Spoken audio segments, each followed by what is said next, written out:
வீடு நல்லா பெருசாக தான் இருக்குது. பிடிச்சா நல்லா புளியங்கம்மா தான் பிடிச்சி வச்சுருக்கா. நம்மளே இருக்கோம், வாய்தே இருக்குது. நமக்கு ஒன்றும் வந்து அமைய மாட்டேங்குது. இவளுக்கு மட்டும் தானாக வந்து அமையுது எல்லாமே. இன்னைக்கு நம்ம நினச்சிருந்த காரியம் நடக்கணும். நடந்துச்சுன்னா ரொம்ப சந்தோஷம். என்னை விட சந்தோஷப்பட போகிற ஆள் வேறு யாரும் இருக்க மாட்டாங்க. எங்கள் வீட்டில் யாரையுமே காணோம். ஒருவேளை யாரும் இல்லையா? ஆனால் வீடு திறந்தானே கிடந்துச்சு. யாரும் இல்லைன்னா வீடு திறந்து கிடக்காதே. யாராச்சும் இருப்பாங்க. கூப்பிட்டு பார்ப்போமா? என்னன்னு கூப்பிடுறது தெரியல. பேர் கூட எனக்கு ஞாபகம் இல்லையே. உங்கள் வீட்டை கண்டுபிடிச்சி வர்றதே பெரும்பாடாக போச்சு. பேர் கூட என்னமோ தான். பார்வதி. கூப்பிடலாமா வேணாமா? கூப்பிட்டா ஏதாச்சும் நினைப்பாங்களா? சத்த நேரம் நின்று பார்ப்போம், யாராச்சும் வராங்களா. நல்ல பெரிய வீடாக தான் இருக்குது. ஆனால் வேலைக்கு கூட ஆள் வச்சுக்கலையே. உள்ளே தான் எல்லா வேலையும் பார்த்து பார்க்கப்பல. நானும் இந்த மாதிரி இருந்தாலும் எல்லாத்துக்கும் ஆள் வச்சுக்குவேன் தனித்தனியாக. நான் வாட்டுக்கு கால் மேலே கால் போட்டுக்கிட்டு ஹாயாக உட்காருவேன். இங்கே பார்த்தா வீடே வெறிச்சு ஓடி போய் கிடக்கு. பணம் இருந்து என்ன பண்ண யூஸ் பண்ண தெரில. யாருங்க நீங்கள்? உங்களுக்கு என்ன வேணும்? அவர் எதுவும் பார்க்க வந்திருக்கீங்களா? அவர் இப்போ வீட்டில் இல்லை, கொஞ்சம் வெளியில் போயிருக்காங்க. என்ன விஷயம்னு சொல்லுங்கள். இல்லைங்க, நான் உங்களை பார்க்க தான் வந்தேன். உங்கள்கிட்ட தான் பார்த்து ஒரு முக்கியமான விஷயம் பேசலான்னு வந்து. நீங்கள் என்னை யாருன்னே தெரிலன்னு சொல்கிறீங்க. என்னை மறந்துட்டீங்களா? ஒரு தடவை தானே பார்த்துருப்பீங்க. எப்படி ஞாபகம் இருக்கும்? ஆனால் எனக்கு உங்கள் மூஞ்சி நல்லா ஞாபகம் இருக்குது. நீங்கள் ஞாபகம் இல்லை போல், மறந்துட்டீங்க போல். என்னை பார்க்க வந்தீங்களா? நீங்கள் யாருன்னு எனக்கு தெரியலையே. ஆனால் உங்களை எங்கேயோ பார்த்த மாதிரி தான் இருக்குது. ஆனால் எங்கேன்னு எனக்கு சட்டுன்னு ஞாபகம் இல்லை. நீங்களே சொல்லுங்கள். என்னை மன்னிச்சுக்கோங்க, யாருன்னு தெரியலை. நீங்களே சொல்லிடுறீங்களா? அட என்னங்க, எங்கள் வீட்டுக்கெலாம் வந்து பொண்ணு கேட்டு பேசலாம் முடிச்சியே. இப்போ வந்து யாருன்னு தெரியலங்கிறியே. இப்போ கூடவா என்னை தெரில? ஓ, நீங்கள். ஆமாம், எனக்கு ஞாபகம் வந்துருச்சு. கோமதியோட மச்சன் சம்சாரமா? இப்போ பவித்ராவோட பெரியம்மா. வாங்க, நல்லா இருக்கீங்களா? என்ன சும்மா தானே இந்த பக்கம் வந்தீங்க? வாங்க வாங்க, முதல்ல உட்காருங்க. நிற்க வச்சே பேசிக்கிட்டு இருக்கேன். அப்புறம் சொல்லுங்கள், என்ன சாப்பிட்றீங்க? காஃபி, டீ இல்லை ஜூஸ் ஏதாச்சும் எடுத்துகிட்டு வரட்டுமா? இல்லைங்க, அதெல்லாம் ஒன்றும் வேணாம். இப்போ தான் நான் காலைல சாப்பிட்டுட்டு வந்தேன். இந்த வண்டியாக ஒரு வேலையை வந்து அப்போதைக்கு உங்கள் வீடு இந்த சைடு தானே சொன்னீங்க. பார்த்துட்டு ஒரு விஷயம், முக்கியமான விஷயம் பேசிட்டு போகலான்னு வந்தேன். இப்போதைக்கு ஒன்றும் வேணாங்க. ஆமாம், நீங்கள் என்னங்க சின்ன பிள்ளை மாதிரி சுடிதாரெலாம் போட்டுக்கிட்டு இருக்கீங்க? இந்த வயசில் இதெல்லாம் போடலாமா? நல்லாவா இருக்கும்? நம்ம பிள்ளைய போட்டால் நல்லாயிருக்கும், நம்ம போட்டால் நல்லாவா இருக்கும்? வயசுக்கு ஏற்ற மாதிரியே பண்ண மாட்டீங்களோ? வயசில் என்னங்க இருக்குது? எந்த ட்ரெஸ்ஸோ நல்லா போட்டால் சரிதான். ஏன் இந்த ட்ரெஸ்ஸுக்கு என்ன குறைச்சல்? ஏதாச்சும் அசிங்கமாக தெரியுதா என்ன? நல்லா தானே போட்டிருக்கேன். அப்புறம் என்ன, உங்களுக்கு என்ன பிரச்சனை? நீங்கள் வந்த விஷயம் என்னமோ அதை மட்டும் சொல்லுங்கள். ஒரு வயசுக்கு இந்த ட்ரெஸ் தான் போடணும் அப்படிலாம் இல்லை. நமக்கு எந்த ட்ரெஸ் கம்ஃபர்டபுளாக இருக்கோ அதை போட்டுக்கலாம். சும்மா ஏதாச்சும் சொல்லிக்கிட்டு இருக்காரு. இதை சொல்கிறதுக்கு தான் இங்கேருந்து இங்கே வந்தீங்களாக்கும். இல்லைங்க, வயசாயிடுச்சு. இப்போதைக்குன்னு போய் இந்த மாதிரி ட்ரெஸ்ஸு நகையெல்லாம் போட்டால் நல்லாவா இருக்கும்? அதுக்கு சொல்லி அழகாக சேரீ கட்டினா நல்லா தானே இருக்கும். சும்மா எதுவும் பேசாமல் எதுக்கு வந்தீங்கன்னு சொல்லுங்கள். இதை சொல்கிறதுக்கு தான் வந்தியலாக்கும். அது இல்லைங்க, நீங்கள் கல்யாணம் பண்ண போகிறீங்கல்ல, நகை நட்டெலாம் வேணாம்னு சொல்லி தான் கல்யாணம் பண்ணுறீங்க. அதெல்லாம் உங்கள் நல்ல மனசு தான். அது உங்கள் பெருந்தன்மையை தான் காட்டுது. இருந்தாலும் ஏன், என்னாச்சு? எதுவும் பிரச்சனையா? எதுவும் காசு பணம் எதுக்கு வேணுமா? எதுவும் இல்லைனாலும் சொல்லுங்கள். செலவெல்லாம் நாங்களே பார்த்துக்குறோம். அதை பற்றிலாம் ஒன்றும் இல்லை. அதான் கோமதிட்ட கேட்டு எல்லா செலவும் நானே பார்த்துக்கலாம்னு. அவள் தான் இதெல்லாம் சரிப்பட்டு வராது, பின்னாடி பிரச்சனை வரும், ஆளுக்கு பாதி பாதி பார்த்துக்கலாம்னு சொன்னாங்க. இப்போ எதாக இருந்தாலும் சொல்லுங்கள். எதுவும் சொல்லிவிட்டாங்களா உங்கள்கிட்ட? அதெல்லாம் அவங்க ஒன்றும் சொல்லிவிடலை. அவங்க சந்தோஷம் தான் இருக்காங்க. நீங்கள் தான் எதுவும் வேணும்னு கல்யாணம் பண்ணிட்டு வரேன்னு சொல்லிட்டு இல்லை. அதனால அவங்க சந்தோஷமாக தான் இருக்காங்க. நான் வந்ததெல்லாம் உங்களுக்கு தெரியாதுங்க. தெரியாமல் தான் வந்து என் மனசு கேட்கல. அதனால தாங்க நீங்கள் ஒரு எட்டு பார்த்துட்டு போகலான்னு வந்தேன். அப்படியா? அப்படி என்ன விஷயம் சொல்லுங்கள். எதாக இருந்தாலும் பார்த்துக்கலாம். இல்லைங்க, உங்கள் பையனுக்கு பேசி வச்சுருக்கீங்கல்ல, உங்கள் ஃப்ரெண்டோட மக பவித்ரா, அவள் கொஞ்சம் சரியில்லைங்க. நான் அவளோட பெரியம்மா தான். இருந்தாலும் அவளை பற்றி எனக்கு தெரியும்ல. ஒரு பையன், நல்ல பையனோட வாழ்க்கை கெடுறத நான் விடுவேனா? சொல்லுங்கள். அவள் ராசி இல்லாதவங்க. பிறந்த உடனே அவங்க அப்பா மண்டையை போட்டுட்டேன். வயசுக்கு வந்தால் எங்கள் மாமியா கறி மண்டையை போட்டா. என்னங்க சொல்கிறீங்க? நிஜமாவா? அப்படியா ராசி இல்லாதவ? ஆமாங்க, நீங்கள் ஜாதகம் பற்றிலாம் இல்லையா? ஜாதகத்தில் ஒன்றுமே சொல்லலையா? அவளுக்கு ஏதோ தோசை இருக்குன்னு நினைக்கிறேன். அதான் கரெக்டாக பிறந்தோடனே அப்பனை தூக்கிட்டா. அப்புறம் வயசுக்கு வந்தா எங்கள் மாமியார் நல்லா கட்டுன்னே தெரிஞ்சாங்க. திடீர்னு செத்து போயிட்டாங்க. என்ன ஏதுன்னு பார்த்தா இவள் வயசுக்கு வந்து நிற்கிறா. அப்போதான் தெரிஞ்சிச்சு வேறு ராசியே இல்லாதவன். அப்புறம் 4-5 இடத்துல இப்போல்லாம் பொண்ணு தான் பார்த்தாங்க. எல்லாரும் வேறு ராசியை பார்த்துட்டு வேணாம்னு சொல்லிட்டு போயிட்டாங்க. ஆனால் நீங்கள் வந்திருக்கீங்க, உங்கள் ஃப்ரெண்டுன்னு நினச்சி தைரியத்தில் கட்டிக்கிட்டு போகலாம்னு நினச்சிருப்பீங்க. ஆனால் குறை உங்களுக்கு தெரியாதுல்ல, அவங்களும் சொல்லியிருக்க மாட்டாங்கல்ல. அதனால ஒரு இடத்து சொல்லிட்டு போகலான்னு வந்தேன். இல்லைங்க, நான் விசாரிச்ச வரைக்கும் நல்லபடியாக தான் சொன்னாங்க. ஜாதகம் கூட பார்த்தோம், நல்லா தானே இருந்துச்சு. அதுலாம் ஒரு குறையும் இல்லையே. யாருக்கு தெரியும், இத்தனை நாள் தள்ளி தள்ளி போகுதேன்னு மாற்றி கூட எழுதி வச்சுருப்பாங்க. நான் சொல்கிறத சொல்லிட்டு அப்புறம் உங்கள் இஷ்டம். உங்கள் பிள்ளை வாழ்க்கையை நீங்களே கெடுத்துக்காதே. நல்லா ஜாமி நீங்களே எல்லா செலவும் பார்த்து எதுவுமே வேணான்னு கல்யாணம் பண்ணுறீங்க. இதே சாக்குன்னு பொய்யா கல்யாணம் பண்ணி வைக்கணும்னு நினைக்கிறாங்க. ஓ, அப்படி வேற நடக்குதா? இது தெரியாமல் போச்சு எனக்கு. சரி, நான் எல்லாத்தையும் பார்த்துக்கிறேன். அப்ப சரிங்க, நீங்க என்னமோ புரிஞ்சுக்க மாட்டீங்களா அப்படின்னு நினைச்சு நல்ல வேளை புரிஞ்சுக்கிட்டே, உங்களுக்கு கற்பூர புத்தி. இதில் என்னங்க இருக்குது? நல்லது யார் சொன்னாலும் அதை ஏற்றுக்க வேண்டியதானே, நான் பார்த்துக்கிறேன். நீங்க பாட்டுக்கு வந்து நான் தான் இதெல்லாம் சொன்னோம்னு சொல்லிடாதீங்க. வேற யார் மூலியமாவோ தெரிஞ்ச மாதிரி இது பண்ணிக்கிங்க. என்னைக்கு மாட்டி விட்டுறாதீங்க. அப்புறம் எங்க வீட்டுக்காரர் இருக்காரு, அவர் இப்போ இல்லாதவர், ஏதாச்சும் சொல்லி என்னை திட்டிகிட்டே இருப்பார். இல்லைங்க, அப்படிலாம் நான் எதுவும் சொல்ல மாட்டேன். இதெல்லாம் நான் பார்த்துக்கிறேன். சரி, நீங்கள் கிளம்புங்க. ரொம்ப சந்தோஷங்க. இப்போதான் எனக்கு மனசுக்கே கொஞ்சம் நிம்மதியாக இருக்குது. கொஞ்சம் பக்கு பக்குன்னு இருந்துச்சு. என்னதே நம்ம வீட்டு பிள்ளையா இருந்தாலும் இன்னொரு பிள்ளை வாழ்க்கை கட்டுறதை விடுவோமா? நமக்கு மனசு கேட்காதுல. நானும் ஒரு ஆம்பளை பிள்ளைய வச்சுருக்கேன். அவனுக்கு நல்ல பொண்ணை கட்டி கொடுக்கணும் தானே நினைப்பேன். அதனால தான் வந்து சொன்னேன். சரிங்க, ரொம்ப நல்லது. நான் நாளைக்கு வரேன், வந்து என்ன ஏதுன்னு பேசுகிறேன். நீங்கள் கிளம்புங்க. நல்ல வேலை, நம்ம வந்த வேலை இவ்வளோ சீக்கிரம் முடியும் நான் நினைக்கவே இல்லை. கொஞ்சம் முரண்டு பிடிப்பாங்க, ஒத்துக்க மாட்டோம்னு சொல்லுவாங்க. அப்படின்னு பார்த்தா ஈஸியாக அக்செப்ட் பண்ணிட்டாங்க. பரவாயில்ல, நம்ம வந்த வேலை சீக்கிரம் தான் முடியுது. கடவுள் நம்ம நினச்ச மாதிரி எல்லாத்தையும் நடந்து கொடுக்குற. நின்றுச்சுன்னா ரொம்ப சந்தோஷம். இனிமேல் எப்படி நடக்கும்? நான் சொல்கிறத நம்பிட்டாங்கல்ல, இனிமேல் நடக்காது. அவங்க மனசும் உறுத்தும்ல. இப்போவே ஒரு மாதிரியாக தான் பேசுகிறாங்க. கண்டிப்பாக நடக்காதுன்னு தெரியும். நான் மாட்டுக்கு போய் இன்னைக்கு நிம்மதியாக தூங்கலாம். என்னையவே வெறுப்பேற்று பார்க்குறியெல்லாம் வச்சுக்கிறேன். உண்மையை சொல்கிறாங்களா பொய் சொல்கிறாங்களா? நம்ம விசாரித்த வரைக்கும் இவங்க சொன்னதுக்கு ஆப்போசிட்டாக தானே சொன்னாங்க. பார்க்கலாம். என்னம்மா யாரும் வந்துட்டு போகிறாங்க, ஒன்று எது பார்க்க வந்தாங்களே? எங்கேயோ பார்த்த மாதிரி ஞாபகம் இருக்குது. யார் அவங்க? கோமதியோட மச்சான் வீட்டுக்காரம்மா, அதான் வந்துட்டு போனாங்க. அதான் யோசிச்சுட்டே இருக்கேன். ஓ ஆமாம், கல்யாணம் வேறு நெருங்கிக்கிட்டே இருக்குல்ல. தாலிச்சல் எடுக்கணும், நகை எடுக்கணும், நட்டு எடுக்கணும், பாத்திரம் எடுக்கணுமா, ஊர்பட்ட செலவு இருக்குல்ல. அதுக்கு தான் இப்போ எங்கே போகலாம் என்ன பண்ணலாம் கேட்டு விட சொல்லிவிட்டாங்களாக்கும். நீ என்ன சொன்ன? இல்லைங்க, இவங்க வந்தது வேறு விஷயமா. நீங்கள் ஊருக்குள்ள நல்லா தானே விசாரிச்சிங்க? யாரை பற்றி கேட்குற? உன் ஃப்ரெண்டோட பொண்ணை பற்றி தானே நல்லா விசாரிச்சு. ஓ, அவங்க ஊர் என்ன, காலேஜ் பக்கம் சரௌண்ட்லேயும் விசாரிச்சுட்டு. நல்ல பொண்ணு, அமைதியான பொண்ணு, யார்ட்டையும் அவ்வளோவா பேச்சுவார்த்தை வச்சுக்காது, அவ்வளோ ராசியான பொண்ணு அப்படின்னு தான் சொன்னாங்க. ஏன் இப்போ திடீர்னு கேட்குற? இல்லை, இப்போ வந்தாங்கல்ல உங்கள் பெரியம்மா, அவங்க வேறு மாதிரி சொல்லிட்டு போகிறாங்க. அதான் என்ன ஏதுன்னு உங்கள்கிட்ட கேட்குறேன். ராசி இல்லாதவன்னு சொல்கிறாங்க. பார்த்தா அப்படி தெரியலையே. அவங்க அப்பா குடிச்சிட்டு செத்ததுக்கு இவன் என்ன பண்ணுவா? அவங்க மாமியாருக்காரி இவன் வயசுக்கு வந்தோன்னே செத்து போயிட்டானா. விதி அப்படி இருந்திருக்கு. அதுக்கு இவன் என்ன பண்ணுவா? இவன் ராசி இல்லாதவ, கல்யாணம் பண்ணாதீன்னு வந்து எனக்கிட்டே சொல்லிட்டு போகிறாங்க. இவங்களாம் ஒரு பெரியம்மாவா? இப்படிலாம் ஆளுங்க இருப்பாங்களா? என்னம்மா சொல்கிற? அதை சொல்கிறதுக்காக மெனக்கட்டு இவ்வளோ தூரம் வந்தாங்க. நம்ம போய் வீடெல்லாம் முன்ன பின்ன கூட தெரியாது, விசாரிச்சு வந்திருக்காங்கன்னா அப்போ வேணுன்னே தானே பண்ணுறாங்க. இந்த கல்யாணம் நிற்கட்டும் அப்படின்னு பண்ணுற மாதிரி தான் தெரியுது. வேணா அவன் ஃப்ரெண்டுகிட்ட ஃபோன் பண்ணி கேட்டு பாருவே என்ன ஏதுன்னு. அச்சோ வேணாங்க, அது ரொம்ப சங்கட்டமாக போயிடும். நல்லது நடக்க போகிற நேரத்தில் இப்போ சண்டை அடிச்சுக்கு நின்னா அது ரொம்ப சங்கட்டமாயிரும். வேணாம், இது எப்படியோ விட்டுறலாம். நான் பார்த்துக்கிறேன்னு தான் சொல்லியிருக்கேன். நாளைக்கு போய் நான் எதாக இருந்தாலும் பேசி முடிவு எடுத்துக்கிறேன். நீங்கள் வாட்டுக்கு யார்ட்டையும் உளறி கொட்டிடாதீங்க, சரியா? வந்தது நமக்குள்ளே இருக்கட்டும். என்ன பேச்சு பேசிட்டு போகிறாங்க. அவங்க பொண்ணாக இருந்தால் அப்படி பேசுவாங்களா? நல்லா ராசி இல்லாத பொண்ணாகவே இருக்கட்டும். அவங்க பொண்ணாக இருந்தால் வெளியில் போய் இப்படி சொல்லுவாங்களா தைரியமாக? ஊராட்டு பொண்ணு தானே, என்ன வேணால் சொல்லலாம். அவளுக்கு எப்படி நல்ல வாழ்க்கை கிடைக்கும் அப்படிங்கிற தைரியத்தில் பேசுகிறாங்க. அதுக்காக இதை இப்படியே சும்மா விட முடியுமா பார்வதி? என்ன பேச்சு பேசிட்டு போயிருக்காங்க. இப்படி எத்தனை பேர்ட்ட சொல்லி வச்சிருக்காங்களோ தெரியல. நம்ம சொந்த கால்களுக்கு தான் தெரிஞ்சால் நம்மள தானே தப்பாக நினைப்பாங்க. என்னமோ நம்ம பையனுக்கு குறை இருக்கிறனால இந்த பொண்ணு கல்யாணம் நிற்கிறோம் அப்படின்னு நினைக்க மாட்டாங்க. எல்லாருக்கும் தெரியும். நல்லா போய் ஒரு வாங்கிட்டு வாவே. நீ நல்லா கட் அண்ட் ரைட்டாக பேசுவீல, இப்போயே அமைதியாக இருக்க. ஏதாச்சும் நம்ம சண்டை இழுக்க போய் அது வேறு மாதிரி பிரச்சனையில் வந்து கல்யாணம் நின்று போச்சுன்னா போச்சுங்க. அவங்க நினச்சது நடந்து போயிடும்ல. அதுக்கு வழியே விடக்கூடாது. அவங்க போக்குலேயே போய் இந்த கல்யாணத்தை நடத்தி காமிச்சு அவங்க மூஞ்சில் கறியை பூசணும். அதான் அவங்களுக்கு கொடுக்க பதிலடி. என் மருமகளை பற்றி எனக்கிட்டே வந்து எப்படி சொல்கிறாங்க பார்த்தியலா? அவள் மூஞ்சியை பார்க்கும்போது தெரியாது, மகாலட்சுமி கணக்காக இருக்குது, அவளை போய் இப்படி சொல்கிறாங்க. எப்படி மனசு வருதுன்னே தெரியலையே. அவங்களும் ஒரு பொம்பளை பிள்ளை பெற்று தானே வளர்த்துருக்காங்க. பெற்று வளர்த்து கல்யாணமும் பண்ணி கொடுத்துட்டாங்க. எப்படி இப்படிலாம் தோணுது? சரி விடுமா, ஒவ்வொருத்தர் அப்படி தானே இருக்காங்க. என்ன பண்ணுறது? நாட்டில் எல்லாரும் ஒவ்வொருத்தரும் ஒவ்வொரு விதமாக இருக்காங்க. எல்லாரும் ஒரே மாதிரி இருந்துட்டா வாழ்க்கை நல்லா இருக்குமா? போர் அடிச்சு போயிடும்ல. அதனால தான் கடவுள் ஆளுக்கு ஒரு குணமாக கொடுத்துருக்காரு. என்ன குணத்தை கொடுத்தாரு? இப்படியா கேடு கட்ட மாதிரி யோசிக்க சொல்லி சொன்னார்? இவங்களா யோசிக்கிறதுக்கு இங்கே கடவுள் மேலே படிய போடாதீங்க. எல்லாருக்கும் ஒரே மாதிரி தான் கொடுத்தாரு. அவங்களும் மாறிக்கிறதே. சூழ்நிலையை பொறுத்து எல்லாரும் மாறிக்கிறாங்க. நம்ம நல்லா இருந்தால் போதும், யாரும் நல்லா இருக்கக்கூடாது. நம்மள்ட்ட மட்டும்தான் காசு இருக்கணும், யார்கிட்டையும் காசு இருக்கக்கூடாது, நம்மள்ட்டே வந்து தான் கேட்கணும் அப்படின்னு நினச்சிக்கிட்டு இருக்காங்க. சரி விடு, அதே முடிஞ்சிருச்சுல. நீ புரிஞ்சுக்கிட்டே, நீ எதுவும் தப்பாக நினைக்கல. அது வரைக்கும் சந்தோஷம். விடு.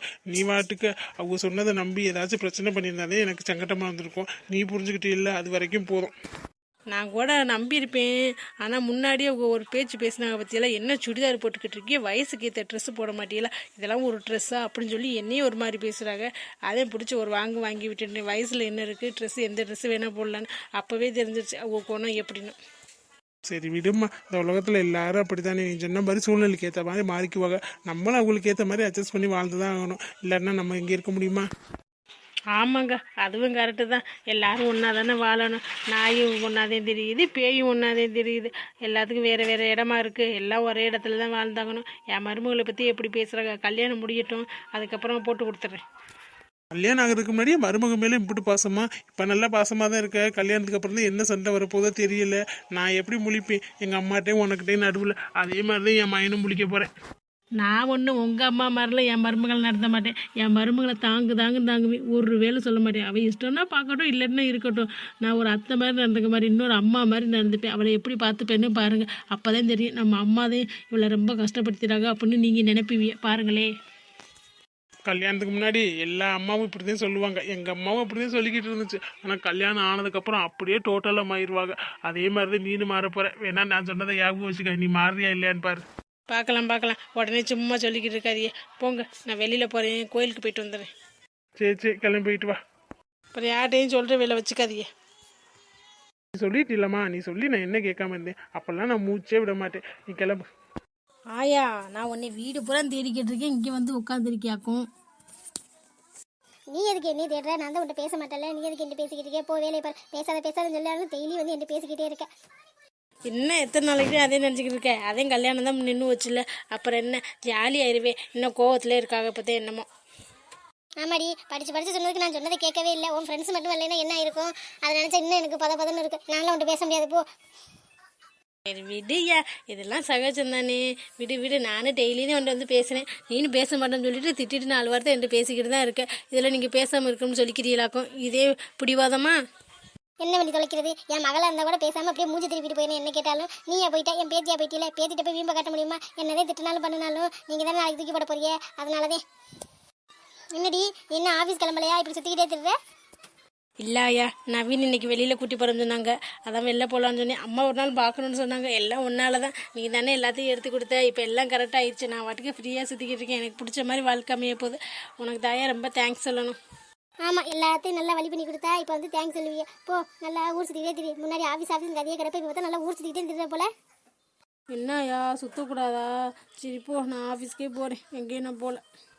ஆமாம், சொன்ன உடனே அப்படியே போகலன்னு சொல்லிடுறேன். போடி, இந்த வயசில் போகாமல் எப்போ போக போறியே? நாங்களாம் அப்படியே சுற்றிக்கிட்டு இருந்தோம். வீட்டிலேயே தான் கிடந்தோம். என்ன பண்ணாலும் வீட்டிலேயே தான் கிடக்கணும் இந்த 4 செவத்துக்குள்ளே. சரி, பார்த்து போயிட்டு வா. செலவு காசு வச்சிருக்கேன். என்ன நீ சம்பளம் வாங்கி வச்சிருப்பில்ல? முன்னாடியாச்சும் சம்பளம் வாங்கினோன்னு கல்லுக்கு மாதிரி வந்து வாங்கிட்டு போவேன். இப்போ தான் உனக்கு அந்த பிரச்சனைலாம் இல்லைல்ல. அவன் என்ன பார்த்தாலும் பேசாது, சரியா? இல்லையா, நான் பேசுறது இல்லை. சரி, பார்த்து போயிட்டு வா. என்னடா அது, மாமா காலையிலே வந்து நிற்கிது ஆஃபீஸ் வாசலில். எதுக்கு வந்துச்சுன்னே தெரியல. நேற்று தான் சம்பளம் போட்டாங்க. வழக்கம் போல் ஏதோ யாபகத்தில் வந்துருச்சோ சம்பளம் வாங்குறதுக்கு. சரி, கேட்டாலும் இனிமேல் கொடுக்க வேணாம். இனிமேல் நம்ம எதுக்கு கொடுக்கணும்? நம்ம கொடுக்கணும்னு அவசியம் இல்லைல்ல. ஆயா ஏற்கனவே சொல்லிதான் வச்சுருக்கு பேசக்கூடாது. எப்படி பேசாமல் போகுது இப்படி ரோட்டில் நின்னா? பேசாமல் பார்க்காத மாதிரி போயிடலாமா? வேணாம், பேசுவோம். காசெல்லாம் கேட்டால் கொடுக்கக்கூடாது. புவனா, வந்துட்டியா? நல்ல வேலை உன்னை காணும்னு நினச்சிக்கிட்டே இருந்தேன். என்ன இன்னைக்கு இவ்வளோ லேட்டாக வர? எப்பவும் இப்படி தான் வருவியா? சரி, நேற்று உனக்கு சம்பளம் போட்டிருப்பாங்களே. எனக்கு காசு வேணும் செலவுக்கு, ஃப்ரெண்ட்ஸோட வெளியில் போகணும். அப்பா கேட்டாலும் தர மாட்டேங்கிறாரு. எல்லாம் ஒன்றால் நீ பண்ண வேலையால் தான். எனக்கு ஒழுங்கு மரியாதை ஒரு 3000 ரூபா கொடு. இல்லை, என்கிட்ட காசு இல்லை. சம்பளத்தை வாங்கி அம்மாட்ட அப்படியே எடுத்து கொடுத்துட்டேன். காசு எதுக்கு நான் உங்களுக்கு தரணும்? முன்னாடி தான் கல்யாணம் பண்ணிக்க போகிறேன் அப்படின்னு சொல்லி வாங்கினீங்க. இப்போ இனிமேல் எதுக்கு தரணும்? உங்களுக்கு தான் கல்யாணம் ஆயிடுச்சுல. என்னை கல்யாணம் பண்ணிக்க மாட்டேல. அதனால நான் உங்களுக்கு தர வேண்டிய அவசியம்லாம் இல்லை. அதோட என்கிட்ட காசும் இல்லை. உங்கள் வேலையை பார்த்துட்டு போங்க. சும்மா ஆஃபீஸ்க்குலாம் இனிமேல் வந்துக்கிட்டு இருக்க வேலை வச்சுக்காதீங்க. முன்னாடி ரொம்ப ஓவராக பண்ணுற. எல்லாம் உனக்கு சாதகமாக நடந்துச்சுன்னு திமிர ஆடிக்கிட்டு இருக்கியா? இதெல்லாம் கொஞ்சம் நாளைக்கு தான். அதெல்லாம் நிலைக்காது. பார்த்துக்க. ஒழுங்கு மரியாதையை காசை கொடுக்கலன்னு வச்சுக்க. ஆஃபீஸ்க்குள்ளே வந்து உன்னை பிரச்சனை பண்ணிடுவேன். என்கிட்ட காசு இல்லை. அம்மாட்ட கொடுத்துட்டேன். வேணா போய் வீட்டில் போய் வாங்கிட்டு போங்க. வீட்டில் என்னால் கேட்க முடியாது அப்படிங்கிற தைரியத்தில் தான் சொல்லிக்கிட்டு இருக்க. காசு நீ செலவுக்குன்னு எடுத்து வச்சுருப்பே. இல்லை ஒரு 500 ரூபா கூட எடுத்து வச்சுக்காமையா இருக்க? தா. இல்லை, என்கிட்ட சுத்தமாக காசு இல்லை. 100 ரூபா மட்டும்தான் செலவுக்கு எடுத்துகிட்டு வருவேன். மிச்சம் கொடுத்துட்டே வந்துடுவேன். அப்போ தான் வாங்கிக்குவேன். இப்போல்லாம் நான் கையில் காசே வச்சுக்கிறது இல்லை. என்ன புவிச்சொல்லாம் உன்னை காணம் தேடிக்கிட்டு இருந்தா இங்கே நின்று பேசிக்கிட்டு இருக்கேன். வெட்டி கதை என்ன பேசிக்கிட்டு இருக்கேன்? நமக்கு தான் 1008 வேலை இருக்குல்ல. வெளியில் போகலான்னு தான் சொன்னேன். கொஞ்சம் கூட சீக்கிரம் வரணுங்கிற பொறுப்பே இல்லை. பஞ்சுவாலிட்டியே இல்லை. என்ன வெட்டி கதை பேசிக்கிட்டு இருக்கேன்? நான் தான் அவங்க மாமா தான். காசு வாங்கலான்னு வந்தேன். அதான் பேசிக்கிட்டு இருக்கேன். இப்போ என்ன பேசுறதுல உங்களுக்கு என்ன பிரச்சனை? வெளியில் போறீங்களாமே அப்படின்னு வெளில சுத்த தைரியம் வந்துருச்சு உங்களுக்கு. முன்னாலாம் பொட்டி பம்பா அடங்கி கிடந்தியே. மனசில் இருந்தாலும் வெளில சொல்லாமல் கிடந்தீங்க. இப்போ நல்லா எனக்கு கல்யாணமும் உங்களுக்கு ரூட்டு கிளியர் ஆயிடுச்சா? ஆமாம், வீட்டில் தான் எல்லாருக்கும் தெரியும்ல. எல்லாருக்கும் ஓகே தானே? எல்லாருக்கும் ஓகேனா நாங்கள் எங்கள் இஷ்டத்துக்கு சுற்றுவோம். இதில் என்ன இருக்குது? உங்களை மாதிரி வீட்டுக்கு தெரியாமல் தப்பு பண்ணிட்டு ஏமாத்தணும்லாம் நான் ஒன்றும் நினைக்கல. என்ன ரொம்ப தைரியத்தில் தான் பேசுகிறேன். இதுவே என் இடத்துக்கு வந்து பேசுனீங்கன்னு வச்சுக்க, மூஞ்சி பல்லெல்லாம் உடச்சி தள்ளியிருப்பேன். நவீன், பிரச்சனை வேணாம், வாங்க போகலாம். நீ விடு புவி, இவன் என்ன சும்மா சும்மா வந்து உன்ட்ட காசு கேட்க வரேன். முன்னாடிதான் கொடுத்த பயந்துக்கிட்டு இனிமேலும் கொடுக்குற வேலை வச்சுக்காத, நான் சொல்லிட்டேன். இல்லை நவீன், நான் அப்படிலாம் கொடுக்கல, இனிமேல் கொடுக்கவும் மாட்டேன். முன்னாடி மாதிரி நான் இல்லைன்னு தான் சொல்லிட்டேன்ல, அப்புறம் என்ன, அதெல்லாம் நான் ஒன்றும் கொடுக்கல, நீங்கள் எதுவும் நினச்சிக்காதீங்க. வா நம்ம போகலாம். சும்மா கண்ட குட்டையெல்லாம் நின்று பேசிக்கிட்டு இருக்க. உனக்கு என்ன பேச்சு? பேசினா பேசாமல் வர வேண்டியதானே, எனக்குன்னு வேலை இருக்குன்னு சொல்லிட்டு வர வேண்டியதானே. நின்று என்ன பேசிக்கிட்டு இருக்க? அப்படி ரெஸ்பெக்ட் கொடுக்குறீங்களோ? நல்லவனாக இருந்தால் கொடுத்தா பரவாயில்ல, இவன் கேடு கட்டுவேன், உன் வாழ்க்கையை நாசமாக்க பார்த்தவன், அவன்கிட்ட என்ன பேச்சு? ஒழுங்கு மரியாதையாவா? சரி நவீன், வாங்க போகலாம். எல்லாரும் என்ன இப்படி மாறிட்டாங்க. காசுக்கு இப்போ எங்கேயுமே போக முடியாது போல, நான் வேலைக்கு தான் போய் ஆகணுமா? இது என்னடா கொடுமையாக இருக்குது. எல்லாம் அந்த திவ்யாவால் வந்தது, அவ்வளோ சொல்லணும். ஈஸியாக கலட்டி விட்டுரும். அபார்ஷன் பண்ணிட்டின்னு அப்போவே சொன்னேன். கேட்டாலா பாவம் புண்ணியம்னு பேசிக்கிட்டு இப்போ என் வாழ்க்கை தான் நாசமாக போகுது. வேலைக்கு நான் எங்கே போய் தேடுறது? முதல்ல எந்த வேலை இருக்குது நமக்கு? வேலை கொடுக்குறோம், யார் இப்போ முன்னாடி வந்து நிற்கிறது? என்ன கொடுமை இதுன்னே தெரில. ஆட்டோக்கு போக கூட காசு இல்லை. வண்டியவும் அப்பா பிடுங்கி வச்சுக்கிட்டாரு. நானாக சம்பாரித்து வாங்கிக்கணுமா? சம்பாரித்து எனக்கு பெட்ரோல் போடவே காசு இருக்காது. இதில் நான் வண்டி வேறு வாங்கணுமாக்கும். என்ன வேலை தேடுறேன்னு தெரியல. முதல்ல வேலை தேடணும். காசு இனிமேல் யாரும் தரமாட்டாங்க. பவி, என்ன நேரத்தில் உட்காந்து வேலை பார்த்துக்கிட்டு இருக்க? வாடி. எங்கேடி கொஞ்சோண்டு வேலை இருக்குடி, அதை முடிச்சுட்டு வந்துடுறேன்டி. வேலை பார்க்கவே பிடிக்க மாட்டேங்குது. அப்புறம் பெண்டிங் வந்துச்சுன்னா அது இதுன்னு சொல்லிட்டு மீட்டிங் போட்டு திட்டுறாங்களா. எல்லாருக்கும் முன்னாடி திட்டும்போது ஒரு மாதிரியா இருக்கு. அதான் சத்த நேரம் தான், முடிச்சுட்டு வந்துடலாம். எங்கே போகலாம்? சாப்பிடவா? ஆமாம், அப்புறம் பின்ன பசிக்காத. மணி 9 மணி ஆயிடுச்சு. 8 மணிக்கு நான் நானே சாப்பிட்றேன். 1 மணி நேரம் கூட ஆயிடுச்சு. சரி, நீ வருவேன்னு பார்த்தா நீ வர மாதிரியே தெரில. அதான் நானே வந்துட்டேன். வா, வந்து பார்த்துக்கலாம். எனக்கு தூக்கம் வேற வருதுடி. சாப்பிட்டு கொஞ்சம் தூங்கினா பரவாயில்ல. இறுதி சத்தை என்னமோ சின்ன பிள்ளை மாதிரி 9 மணிக்கே பசிக்குதுன்னு கத்துற. கொஞ்ச நேரம், ஒரு அரை மணி நேரம் தான் முடிஞ்சிடும். 2 பேரும் போய் சாப்பிட்டு வரலாம்.